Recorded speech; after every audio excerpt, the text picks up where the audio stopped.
Hello, everybody. So happy to be here, especially with my good friends Dave and Kelly. Today's word of the day is collaboration, and we try to do that all the time and involve the audience in the collaboration. So your comments and insights are very appreciated and valuable, and hopefully we become more relevant and provide some really important takeaways. So with that, I'll get the program going by switching it over to Kelly. And first thoughts after a little introduction to collaboration. Kelly. Yeah, so good morning, good afternoon, good evening, depending on where you are tuning in from. Collaboration. That's what we're all doing here, isn't it? LinkedIn in general is all about collaboration in some part, shape or form. Is why we're here to network and connect, which is all about collaboration. Um, and it's hard for me not to start off because I did do a post today on my least favorite thing on LinkedIn, which is the dreaded pitch slap. Um, no, let's collaborate together because it's ineffective, it's annoying, um, and it closes the door of opportunity. And I think that's something, collaborating is where we all get together and share, our strengths and I would say respect and appreciate other people's strengths. And learn from them and be open-minded because we don't know it all. We never will. And that's just fact. So I think that is such an important piece. And to put it back with the pitch slap, y'all, the reason it doesn't work is because you, in your own mind, when you do that campaign, you've already collaborated in your own mind what you think the outcome and what the income, all the things are, without having the other person involved. That's not collaboration. But you've made that decision to go through the collaboration process with what you think your end user wants, and you're dead wrong. So I'll leave it there to start with. That's a good start. So, Dave, why don't you take it from there? Well, I think Kelly, not adequately, but eloquently put it very well there. I mean, it's just ineffective. It's just not a right story of what collaboration is, because collaboration is a multi-person process. It's not a do it in your mind and I'm going to collaborate and say I'm going to figure out this process and then I'm going to execute. That's not collaboration. So what I would just add on to what you said, Kelly, is communication is critical to collaboration. And if you don't have an understanding of the needs and requirements, personalities, shortfalls, strengths, weaknesses, whatever terms we can throw out there of your client, your prospective client, your teammate, your leadership, however it, again, so many different buzzwords we could throw, but if there's not interaction, there is no collaboration, and therefore you're not doing what you're trying to do, you think you're trying to accomplish. Yeah, that's a wonderful point. And communication is vital for understanding in any form, whether it's collaboration or just having a conversation with somebody. Usually collaboration takes it one step beyond the conversation, is doing something together, joining forces, and usually to complement each other's strengths and maybe to minimize one's weakness, but two together could be more than one times two by themselves. And there's power in exchange. And I think for really quality collaboration, there has to be trust. Because without trust, communication is a mute point, because everything someone says may be questionable or not something that builds confidence. And I think the other element of collaboration is knowing you're getting backed up, knowing that you have support, because it's a lonely road sometimes on some journeys, some that you choose to take, some that you find yourself in with no desire on your own. And it's always good to have an ear to listen, a shoulder to be able to lean into. And that could be the difference between really being successful at your initiative or doubling down on the challenges you have, because what you don't want to do is collaborate with somebody who isn't a good collaborator, because now they're going to kind of take away from you or compete with you. And both forms get to be very poorly received by an audience, because they can see that. They can see the dynamics, the energy or lack of it. And, people judge you by how you treat others in front of them, because they draw a conclusion. Well, if someone's really honoring Kelly and Dave, they'll probably honor me. And if that wasn't the case, that could be an inference that someone walks away with. And the other thing we've said over and over again, which is the opposite of the pitch slap, is authenticity. Being genuine, being sincere, and thinking of other people's interest. And I think, being able to listen when people want to talk. And you can see when people stifle people, when people marginalize people to build themselves up. And maybe in their mind, they may be seeing that, but out there, it's being seen just the other way. So, Kelly, what have you learned over time in your collaborations? We don't have time. Well, that's why we do so many shows together. We never have time. Both of you, such great points. And the two words that keep coming to mind as you both were speaking were, of course, communication and trust. And then thirdly, actually, is listening, how important that is to be part of a collaboration. And I think, again, I've been part of many groups or collaboration groups, committees, however you want to label them over the years. And again, you both made some super good points, because it does have to be reciprocated in some form or fashion. You can't just come into any sort of collaboration and just sit there and take and not partake. It just doesn't work that way. And when you bring up the word authenticity, it's hard for me not to have to exemplify on this one too, is I think the word is so overused in a way for some people to say, well, I'm just being authentic. And it's like, well, authenticity doesn't give you a right to be rude or mean. Authenticity is just being the real you. And the real you should still have a filter on who your audience is. Because I do think sometimes people like to come into a collaboration group, a community, and just shake things up for the sake of shaking things up. And they feel good about that, because some people do like chaos. And that's not collaboration. I feel true collaboration, when it's working, it's like a dance, because you can come into a meeting at one time and be like, man, I'm a little lost on this topic. And I need to ask questions, or I need to sit and listen more on this one, or I've got more to give this time. And you watch everything kind of shift. Everybody is, moving with what's happening. And it's quite a beautiful thing. And it's a safe space. And I think that goes back to the trust. And I'll wrap with this thought this time around. Because when you have a safe space, and I've said this thousands of times, I'm sure, on the show, is what this community is.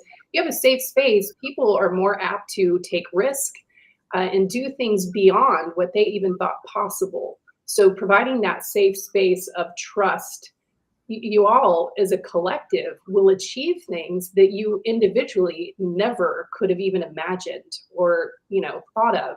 So I'll leave it there right now. That's a great place to let Dave take off on.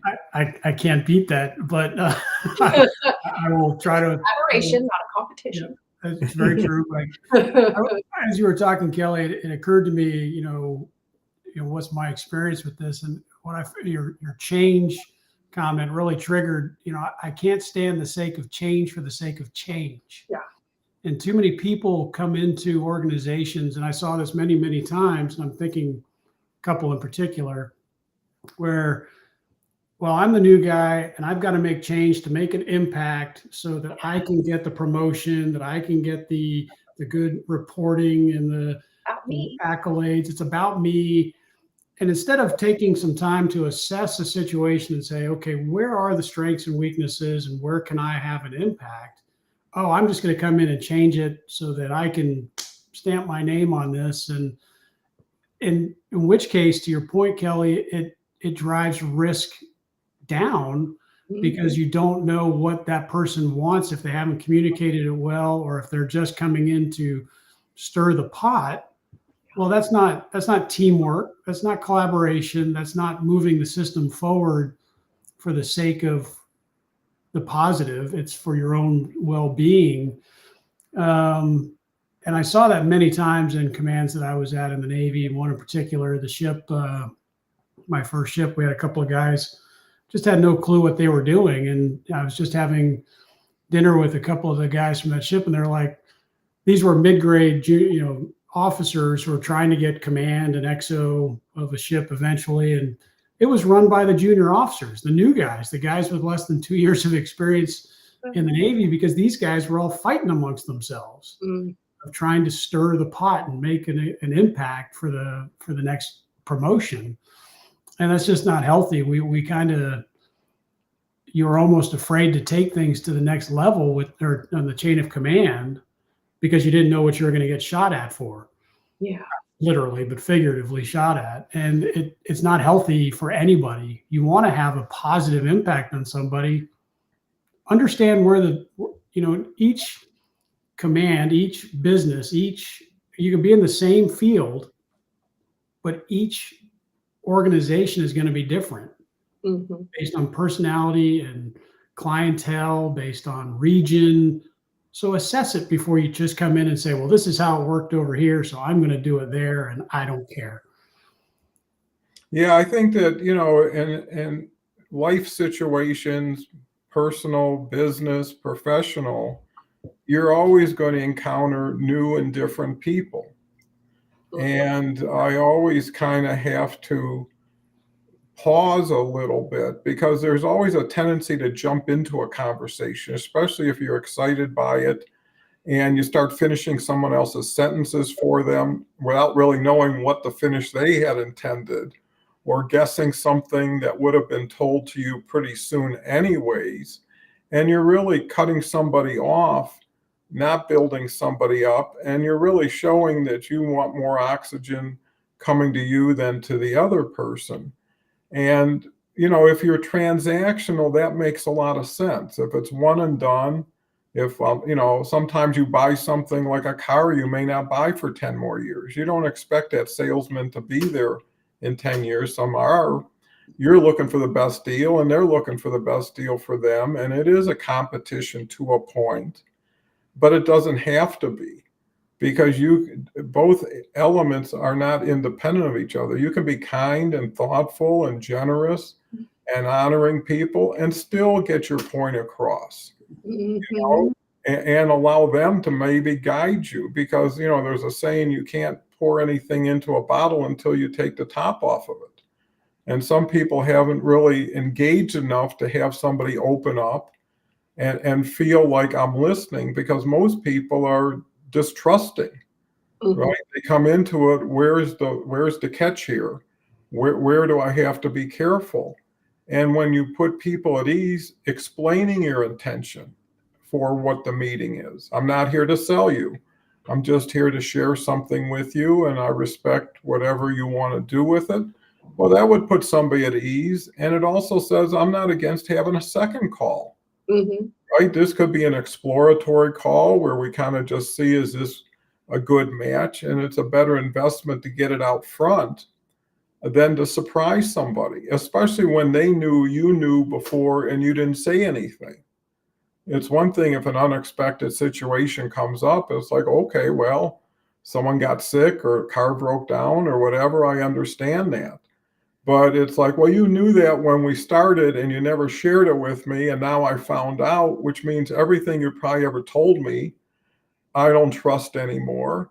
And if it happened once, you tend to think it'll probably happen over and over again. And now that's a time to do what you need to do the right thing by you. And too many people stay too long at the party when they know they should have left, or the party wasn't for them, or the people don't align with them. And a lot of times they're thinking it's being polite, but it's actually being weak. It's somebody else determining for you what you need to do. And, it takes time and experience. And that's why shows like this, that's why YouTube videos, anything you got a question about, there's an answer that will give you enough information to make you conversational, comfortable. I mean, if you take things even like medical situations, as soon as you hear something, you think the worst. And then you Google and say, well, almost everybody has it, and it's a matter of degree. It's not absolute. And you get yourself some common ground. And when you get really strong and confident, you're more than happy to let someone take as much as they want for as long as they want, because you don't have to prove anything to yourself. You don't have to prove anything to other people. And the other person feels great about it. And you're modeling what you're doing for others in an expectation of what you hope they do for you and how they treat you. So just having a little bit of warmth, a little bit of, how do you shake hands with somebody? How do you walk into a room? Is your head down and glum? Or is it like, hey, so happy to be here, so good to see you. How was your kid's birthday? Or, I know you took a vacation. I'd love to hear it after the meeting. Show interest in people, and you'll be interesting. Try to be interesting for people, and you won't. And I think there's a difference between the confidence level. People's energy I've known people, they walk into a room and everything gets brighter, everything gets happier, and they didn't even say a word. But hey, Jim's here or Sally's here. I know whenever she's here, we're going to have some fun. We're going to have some great conversation. And then everybody picks up their game. And it's really what you can have. They say leadership is having other people do what they couldn't have done or wouldn't have done without you. It has nothing to do with what you did. It's what you helped them do. And you better the group. At the end of a baseball game, no one cares who hit the home run as much as we won the game as a team. And you always see these teams that have these huge superstars that do awful. Why? Because they're the whole game. They're the whole team. That's all that matters to them, as opposed to passing the ball to somebody to have them score versus taking the ball away and things of that nature. So, things you learn in, there was a book, I forgot exactly the name, Everything I Know I Learned in Kindergarten or something. One of the books. And actually they're pretty true. They say by the time, I don't know, you're 7, 90% of you has already been put in place. And now what do you do with it? But that doesn't mean it has to be the only thing. It's where you can start from. And I know also things you learn at a certain point, you have to unlearn. They just don't serve the purpose anymore. Situations change. What I like now, I would have never appreciated when I was 20. Okay. And the things I like. Whoops. You're speechless. Well, I'm back. Okay. I know I always get this look. I know how long it takes too. So, Kelly, before I pop out. Again, so many great points, and a couple that I wanted to expand upon. Dave, so true, so true. Whenever people would be hired into organizations that I worked at, and they came in and from day one, we're like, we need to do this, this, and this, like immediate change. I always refer to it like they're just spraying their space. Like it's a complete ego thing. It has nothing to do with the organization. And it's such a key thing to, I think, to witness and observe in an organization, because those are the people you need to watch out for, because those are the people that are out for themselves. They're not out for the mission or the goal of the organization. It's about how can I do for myself so I can be the center of attention. And really, psychologically speaking, looking on the other side of it, is generally that person has a very deep insecurity and needs to feel important in some way. So that helps you with empathy and compassion on how to approach it. Because I used to tell people when I would hire them, one of my favorite things to do in corporate America was interview people because people are fascinating. Um, Yep. but I would say, hey, I think it's so great when people come in and have new ideas and want to bring things that they've done in other organizations and share it for us to grow. I just ask that you take time to understand what we do and why first. Because a lot of companies, organizations, startups, wherever you are in the business life cycle, there are things likely that happen in your organization that aren't efficient. And the reason they continue is because there are some things that you can't unwind after they're done. You've band-aided it so long that you have to continue, because if you make changes somewhere, it impacts in 100 other places that will absolutely screw up things. So you keep the band-aids in place. Because a lot of times it's way too expensive to try and start over and run parallel systems. That's wildly expensive. So understanding why an organization does something the way they do first, and then give your input, that is so powerful and impactful. I think as a leader, I was impressed when people did that. Hey, now that I've been doing this for this long, I actually looked at how this impacts the rest of the organization or these other departments. What if we looked at it like this? And then you kind of go, this is a person who took not just the advice, but took it a step further and really wants to help implement change for the collective and is collaborating truthfully with the organization. So free piece of advice right there, like that.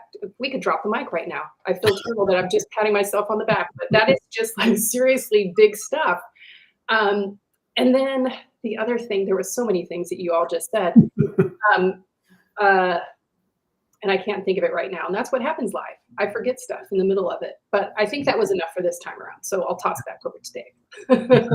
I write things down as you guys are talking sometimes because I forget as well. But to build on what you said, Kelle, let's take it out just a little bit further on the collaboration. Admirable that you have had that insight to ask that question that they hold off. If I could take it back a little further, in collaboration, I see too often in businesses where a sector will say, I need to hire 2 more FTEs. Okay, I need 2 more people. And they'll just throw the PD over to HR, who will go through their machinations of hiring somebody. Sometimes, or most of the time, they'll bring someone over from that sector and say, okay, I need you in the interview process. But there's no collaboration between the two of them to say, what pain point am I hiring to relieve? Yes. And is it something that I need a broad change right away? We're in a new market. I need new thought processes. I need new imagination, going into our marketing, whatever it is. There's no collaboration across departments to say, this is what we need this person for. Or maybe it's just, hey, I've just got a mass of work. We've tried a new process and it has said, you need 2 FTEs. We've brought in a consultant to say, your process is fine, your mass is too big. But if there's no collaboration across departments, you'll never get the right, you might risk bringing in the person who goes, well, that's messed up, I'm going to fix it. Well, Yeah. it's broken. Yep. It's not, you don't know the process. So, and then too, I'm sorry, a little interjection on this one. I think that is such an important thing, is having the collaboration with, department heads or whoever it is when you're thinking that you need to hire someone else, because the pain point isn't always where the solution needs to be placed. So having those conversations, I think, opens up things that you likely wouldn't see otherwise. Because if you think, oh, I need you 2 new FTEs, but do you really? Because is that really where the pain point is?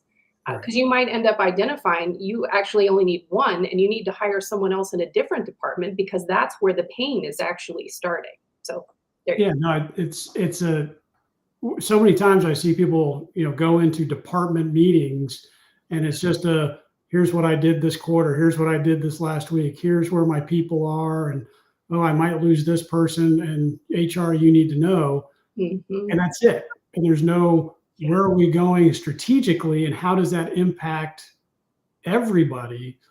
And we get into it drives to my next point from what you said earlier, Don, with the superstars is we get these superstar mentalities of I'm in charge and I'm more important than everybody else.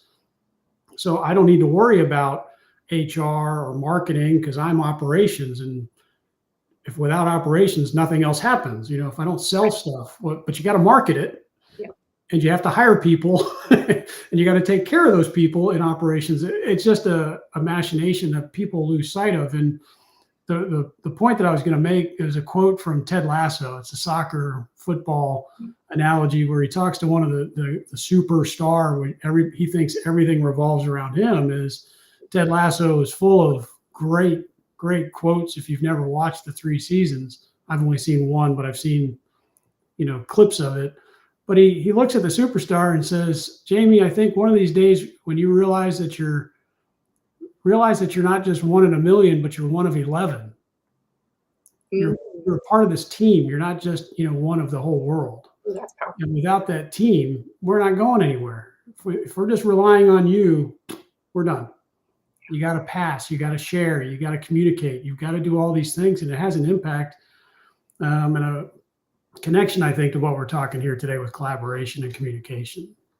Yeah, I watched all 3 seasons. Actually, I hear they're coming back now with Yeah, a new season. And what? Excuse me? What is it on? Is it on Netflix? That's on Apple. Apple TV. Oh. Yeah. Yeah, it's a very good show, and it's all about teams, and getting back to what Kelle and Dave have been saying. The last thing you want to hear from a superior when you ask a question is, I'm the admiral, right? Or I'm the owner. And it's like, well, that only gives you more responsibility to show how good you are or how good you can be, as opposed to pulling rank. Go ahead, Dave. I think I on that point, I don't know if I shared with Kelle. I remember sharing at some point. I had a CEO who was like 10, 15 minutes late for a meeting. Secretary calls and says, hey, Skipper, we're all down here waiting for you. He goes, you guys can wait. I'm the skipper. Ugh. Well, great. I'm glad you're the skipper, but we have work to do.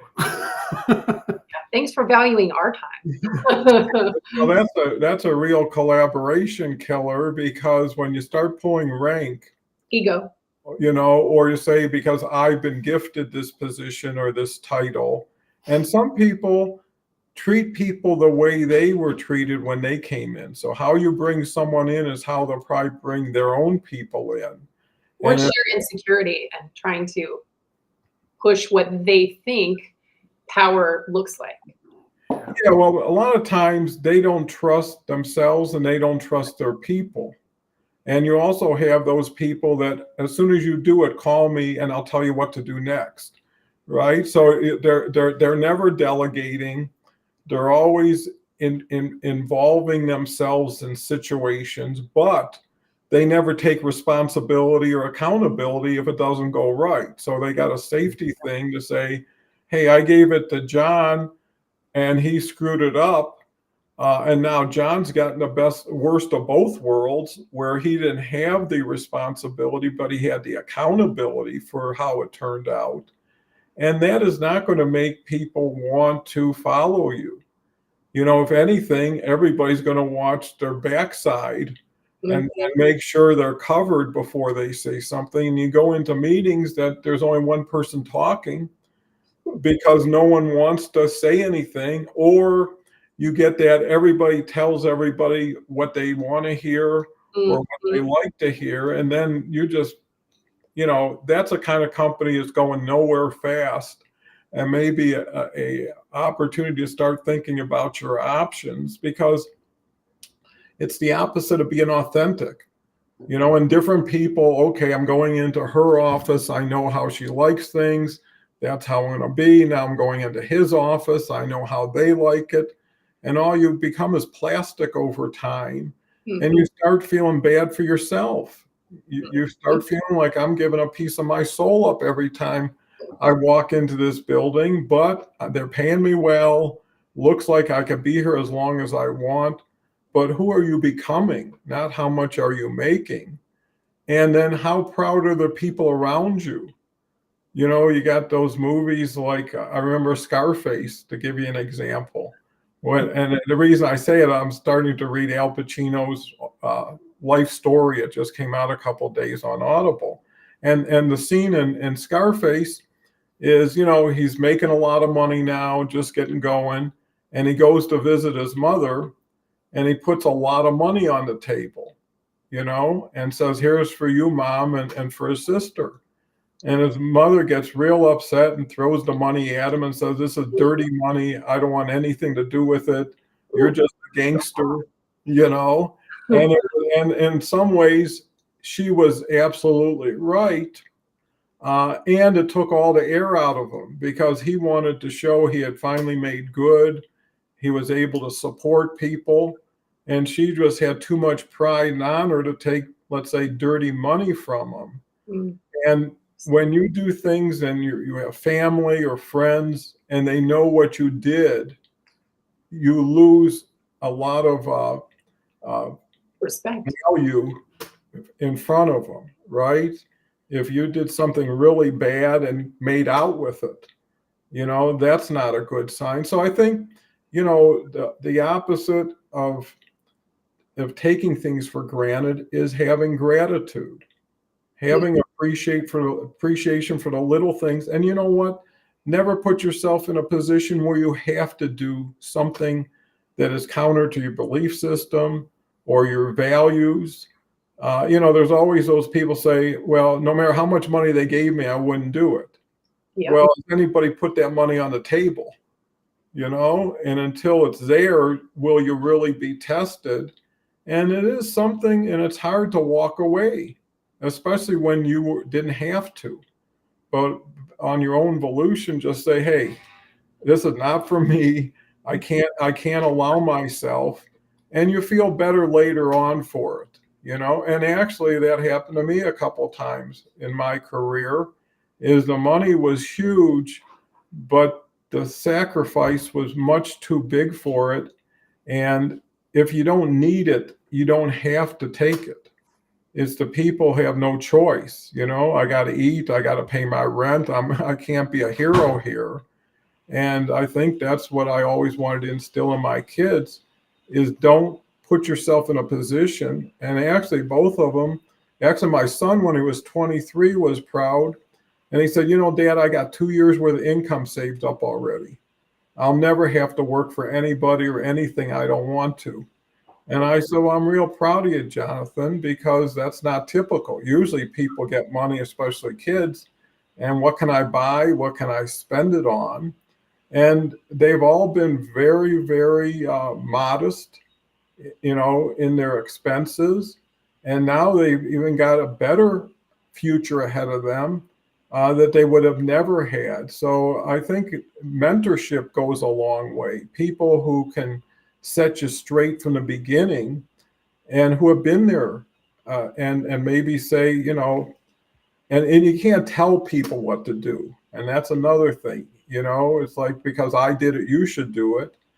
Just give people the context of the area they're playing in and let them make decisions. Plus, the other thing I learned, probably half of everything I thought of or decided on was wrong. I didn't know which half was wrong when I first made the decision, but I also give that credit to someone else.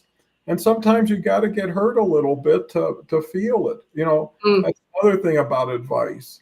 Advice is just words. Maybe they're thoughtful words, maybe they're trusting words. But until you've been in the fire, do you know how it feels? And that's a reason why you don't want to go back to it. You know, and sometimes, you know, even with kids riding a bike, some people won't take their hands off of a kid, even though they're on a tricycle. They got training wheels, but you tend to say, okay, now's the time to move away, maybe be a few feet behind them so I might be able to catch them. And other times they fall and it's all right. And I think that's the message you need to tell people. It's all right. You're all right. You should have seen me when I first started out. you make me look like a champion compared to what I was. And now it's context, it's perspective, and it will make people get up and move forward. And, that saying is, it's not how many times you fall, it's how fast you get up. How do you recover? Because you're going to fall, you're going to get hit by things. If not now, eventually everybody pays the same price, and why would you want to feel like it's awful when it happened to you, when all around you it's been happening to other people and you didn't seem to care? So only when it's in your backyard does it really feel worse. So Kelly. Ooh, so many good points. I haven't said this phrase in a long time, but what just came up while you were talking, Dawn, is if growth were easy, we'd all be doing it. And growth is painful. It always has been, always will be. But unfortunately, it is from those, deepest downs that we have the greatest amount of growth. And I think, sort of to take it back to collaboration and leadership, really, is when you're with a team and remembering what it was like to be, the young person in the room that wanted to make a difference and wanted to, get the attention. Like, hey, I'm so curious and I want to do some great stuff here. I do look back at my younger self at some of the things that I did, and I'm like, man, but I wasn't jaded yet. I had no fear. Because I hadn't been shown that, girl, you're going to get smacked around. Because if somebody would have told me that at the very beginning, girl, you are going to be abused, you are going to be all of these things, I'd have been like, well, then I'm not taking this path. Forget that. And same like this show, to put it, Dawn, if somebody would have told you in the very beginning, hey, Dawn Cohen, I want you to do 764 shows every day for 764 days, you would have been like, no way. Like, that just seems impossible. But you took it one day at a time and it happened. And so it's much different when we look at it that way. And I think, again, so many things came up while you were both talking. I, of course, being in corporate America, specifically working in capital markets and private equity, I've seen some greedy people and you can see the change happen when money takes over. It does something just seriously ugly to people. And they end up being the ones that you don't want to collaborate with anymore. Because I was like, I can't get away from you enough because that's not how I roll. And you can see people who jumped on the bandwagon knowing what they were getting into. But that's just not for me. No judgment, because that's your path. You're choosing that. I have no right. I need to focus on what's right for me and what's best for me. And this goes to the, the moral and the ethical choices that we make and how we believe. Because the same thing, I didn't want to be a part of anything that I felt was morally or ethically wrong and take any money from that. And there was a thing for me. It was like, I don't care how much money you ever give me, which, another show would be as a woman, I was never paid what I should have been paid anyways. However, it would never have gotten me to do something that was wrong, because I always felt like you got it. There's rules. Now, granted, I'm also a bit of a rebel. Like, I know when people tell me, girl, you can't do this or don't do that, it makes me want to do it more. Because I'm like, oh, I'll show you. You can't tell me I can't do that. But I think it's an interesting thing. And that's part of, I think, collaboration with folks. And gosh, we've talked about this a lot on past shows and behind the scenes, is taking advantage, for lack of a better term, of people who have, history and wisdom of working in collaboration groups and business and all the things. Be young and be curious and let people guide you and give you advice. Because I think being a sponge to the knowledge, which is why I do think I did well, because as a youngster, I had no fear to go to the CEO of an organization and ask questions because I was super curious. And I think that's something that continues. And even as someone who obviously has been in corporate America and was for a very long time, your curiosity sometimes needs a reset. And I think that's another great point with the collaboration group, that they can observe over time changes in people and you can see it. And having someone, because Dawn, you would tell me like, Kelle, you just don't seem yourself. What's up?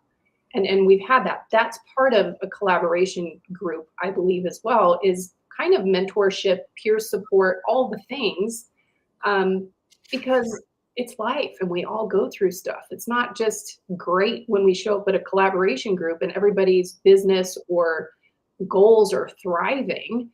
Somebody's struggling generally around the time. So it is about sharing our knowledge.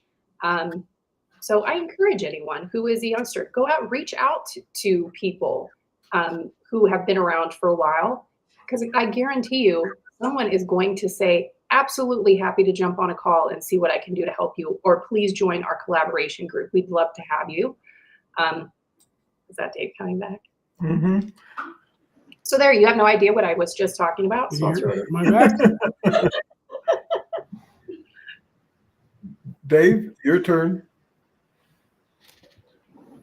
I think. Go ahead. Can you hear me? It's still a little fuzzy. Yeah. Just a little bit. I heard the hear me part. But I'll wait for Dave to get clear. I'll jump into Yeah, I was going to say and then this one. let's get back to Dave. Yeah. But yeah, to Kelle's points, and I think they're so important, is you have to start out at least being aligned as human beings, and too many people, well, this person did this and this person did that. Well, that was done. Mm-hmm. Can they do it again? And can they help other people do it? So if it's just grab the money and run and not worry about who's around you or who you could have helped. And people aren't aware, I think. Most people would like to do the right thing, but they're so accustomed for whatever reason of not trusting, not caring, that it starts to get in the way of their relationships. And then a lot of people make excuses because, oh, I'm providing so much for everybody, and that gives me a reason why I can do more. Rationalizing their behavior. Yeah, it's like, hey, you got a beautiful house, you got a great car, you got all kinds of money, but I'm never home. And when I'm home, I'm never available or open. And, that saying, no one cares how much you know until they know how much you care. Mm-hmm. And if all you know is that, and, I know so many stories of people who came to this country, no knowledge, no money, and they made a huge success of themselves because they had a ability to pick themselves up by the bootstraps and come back even stronger. And, everybody loves that survivor story. No one really cares. I bought a lottery ticket, made $8 million, and now I'm rich. Well, nothing changed except your bank account. You're still the awful or small person you always were. And now this is even going to give you, my cousin once told me, who came to this country actually with $20 in his pocket. And he was a doctor in Yugoslavia. And over there, they make nothing. Yeah. They got more doctors that they could, I think they make $5,000-6,000 a year. Came here and just became fabulously wealthy. I mean, just unbelievable money. And we were taking a walk when I went to visit him in Detroit. And he says, money makes good people better and bad people worse. He says that's right. So if you're a good person and you have a lot of honor and respect and appreciation, you'll find good ways to use that money. And if you're an awful person, and we could talk about people in the news right now, even we don't have time for that. No, we won't talk directly, but I'm saying there's people who exemplify the worst of the worst because they had such an easy, open road that just got better for them, and it made them even worse for it. Sometimes you see these people, and it's happening all the time on social media platforms, these influencers, 23, 25, 28, suicide. Awful. And you say to yourself, they would have been better off with more failure along the way instead of this huge amount of That's success. part of the problem is people don't know how to fail. Failure is part of the process to anything. And it teaches us how to cope. And which is part of the reason why collaboration groups are so great is hearing people's stories of like, hey girl, like, don't worry about it. That happened to me 15 times before I finally was profitable. Because failure is normal. It just has such a negative connotation. And when we keep people from failing and knowing what it's like to, start over or recover, if you don't have that skill set, when life really happens, for people to know what to do, and it's overwhelming. And I think it's so sad because it's a horrible epidemic, which I know Yeah, that's another thing too. but that's a lesson everybody can learn that someone who should have learned didn't learn. Yeah. A smart person learns from their own mistakes. A real smart person learns from everybody else's and doesn't have to go through it, and that's why in support groups, everybody usually tells their story, Mm-hmm. And through that, first of all, you don't feel like you're the only one in the world. Second of all, you're now able to help somebody. And just by helping somebody else takes your mind off of it.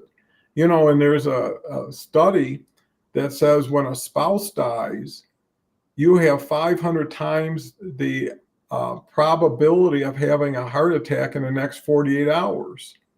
Mm-hmm. And the reason is there's just too much, you can't get your arms around it. And that's a lesson that I've learned is as soon as a bomb hits you, a surprise, something really traumatic or tragic, is tell yourself, every day will get a little bit better from here, right? I'm not going to be able to resolve this or deal with this. I know when my sister passed away, I said to myself, there's no reason to rush through this whole grief thing. It may never be resolved. And give yourself the time and allow yourself the grace to deal with it on your terms.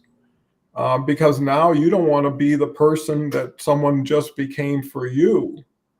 And it's not easy. It's not easy to put a happy face on when you've been hit with a sledgehammer. But if you get hit enough times, you start to relate to it. It's like, okay, this is a process. It's hard to be logical all the time in an emotional state, but you think about others, right? And that's what gets you through. It's like, hey, if it was me, I could care less, but I got kids to think about. I got family. I got friends who depend on me or I depend on. I've got to do the best I can.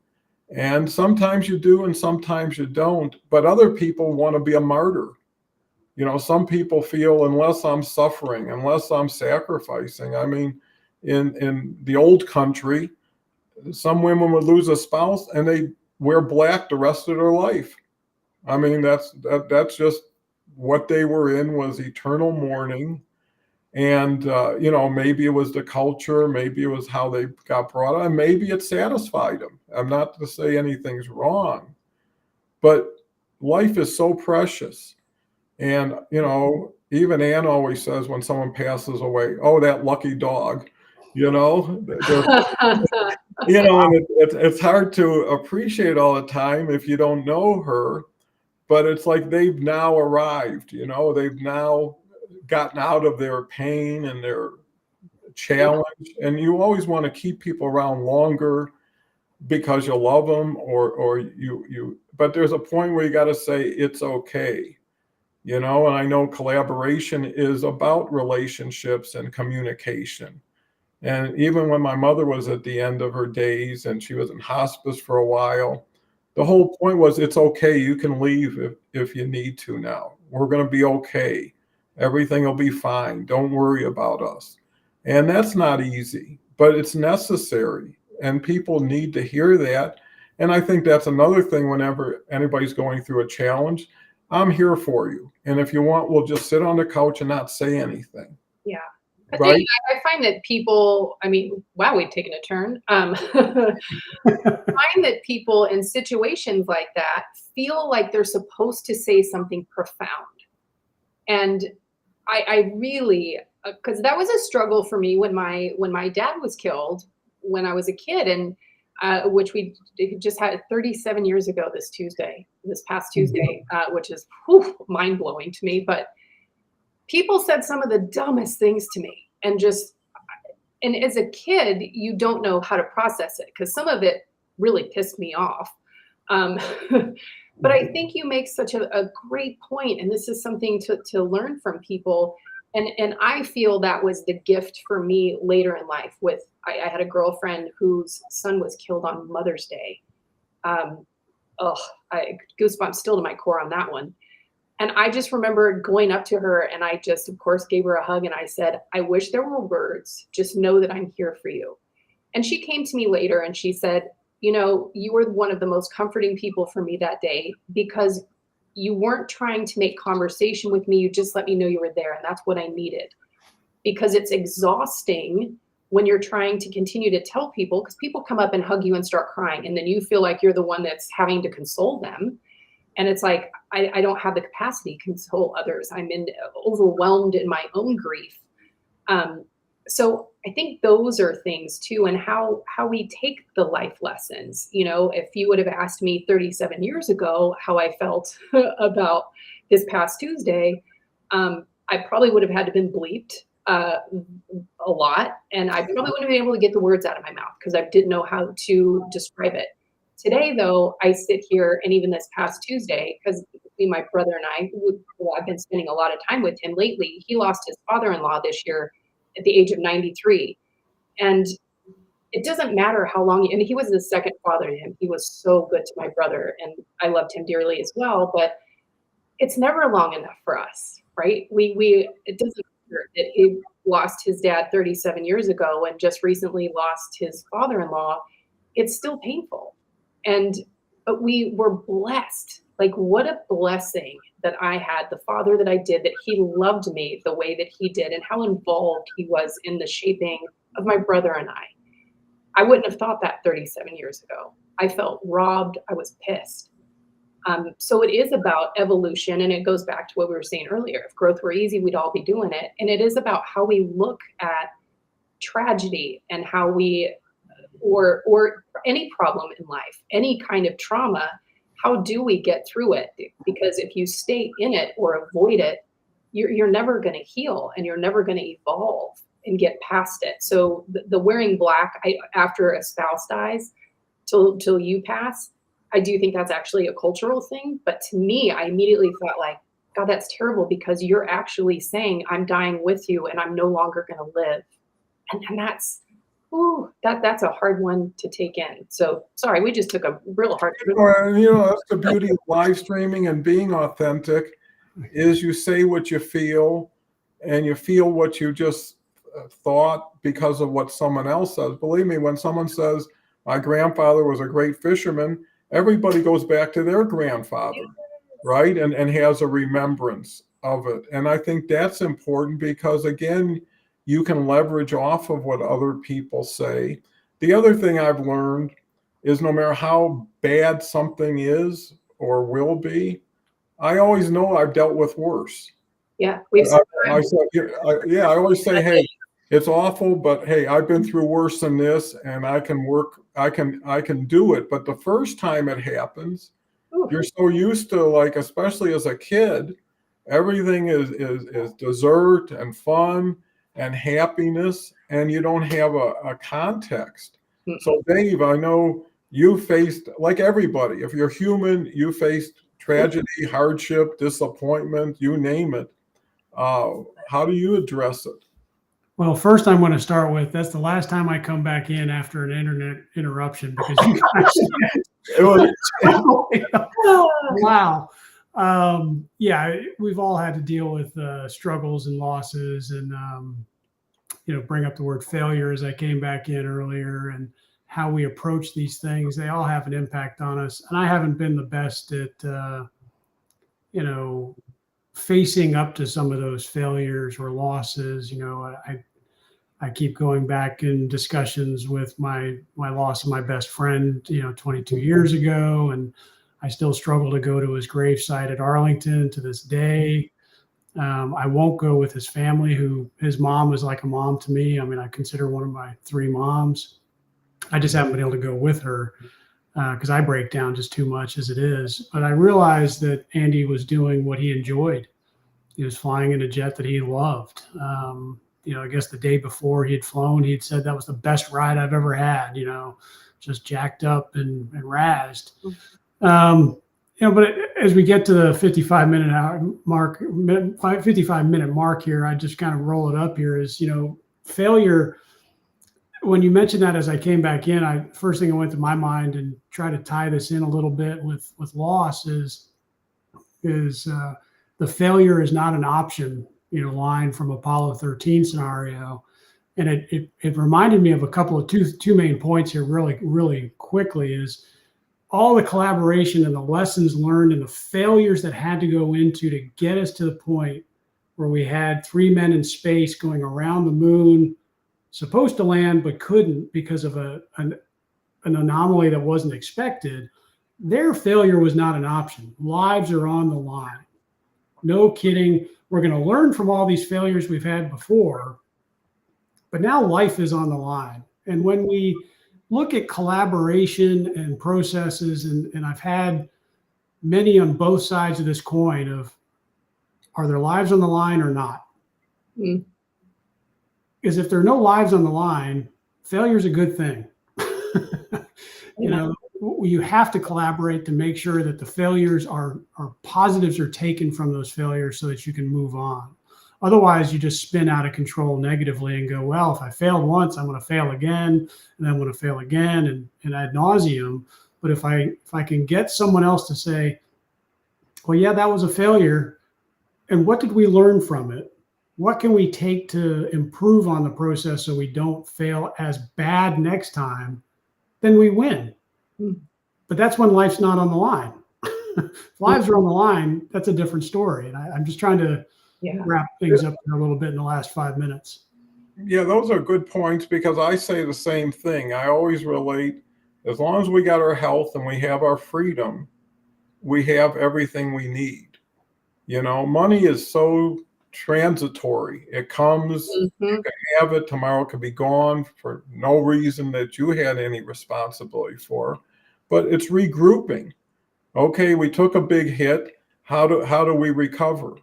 What can we do for each other? And, a lot of people depend on how you react to how they react, right? If something happens, this is the worst thing in the world, we're screwed. They're going to be thinking, wow, but if you say, listen, we've been through worse, another, a door closes, another door will open. Now we have different opportunities, not what we chose, but it's never what you choose. It's what you're given, it's the hand you get to play and do the best you can. I agree with Dave. If it's not blood and guts, then it's not the end of the world. I'll just recognize Kerry. I didn't get his joke in the beginning. Terminator was getting the check at a fancy restaurant, as he said, "Pasta la vista, baby." That's a good one. Usman's here. Thank you for being here. Christy Howard's here. Haven't seen you in a bit, Christy. If we never fail when don't learn and able to go forward, allow yourself to have grace and empathy. And those are quality words. Appreciate it. And, I think that's what the show is. It's partly therapeutic for the people on the show, for the people watching the show. Is there certain things that you want to come to the surface? You don't want to hold down and suppress. And there's a lot of people who put the masquerade on. It was terrible. And now they're just looking like they're joyful. And the bubble's going to burst pretty soon based on that. And just saying it's okay, you're okay, we'll be here for you, knowing there's someone who sincerely cares about you makes the difference. The last thing you want is, well, you should have treated him better and he'd still be here today, or or things like that. The kind of food you gave him and you made him overweight, now he had a heart attack. I mean, please, Even if you think that, you shouldn't say that, because people don't want always your truth. They want their truth, Right. and that's important. So, Kelly, I'll let you close with your famous saying. Yes. Wow. We were all over the place today. So many good places. And yeah, just to kind of wrap on what you both were saying right there. I know no one that's left, this planet, and said, "I wish I could stay one more day so I could make one more dollar or more money." That people don't talk about that before they're going. They want to spend one more minute with the people they love, and I think that it is such an important factor. And to wrap into collaboration and failure. Failure is part of the process. It is not a bad thing. It honestly is just showing you that you're living. And when we can have a mind shift of embracing that and leaning into it instead of avoiding it, because it's not going to go away. You're still going to have to deal with it, and it will just get worse the longer you wait. So continue to fail means you're doing stuff right. And celebrate those, because they are worth celebrating. Now, if you keep doing the same thing over and over again, we need to have another conversation, but you all get the meaning. No, absolutely. And Christy says one more thing: just need to drop the mask and allow people to see who you truly, and go through the ebbs and the flows. And that is life, is the top. Don't get too excited when you're on top, and don't get too disappointed when you're on the bottom. Right. Know that you're only going to be on the bottom so long, and the top, and it's having the even keel that really can make the difference. Yeah. And hopefully we make a difference all the time, not only for ourselves, but the people around us. And those little words sometimes of encouragement can be significant. So don't ever minimize just the compassion, empathy, and love you can show to others in their most challenging times, because like Kelly says, people remember that for years to come. And I remember words of support that I wasn't expecting from people I wasn't expecting to give them to me, but that was something I'll never forget, their kindness. And it's the people who don't have to do things that do things for you that make the difference. And you never know who your friends are until you need one. When it's sunny outside, everybody's having a party. When it gets kind of cloudy and starts raining, see who still sticks with you. And don't be surprised either way. Don't expect things, and be grateful for the things you do have. And always remember, tomorrow's a new day, right? And a new day is a fresh start, or a new start. They say tomorrow's the first day of the rest of your life. How do you want to live it? So with that, we can talk forever, and I would. Didn't respect everybody's time. Thank you, audience. Thank you, Dave. Thank you.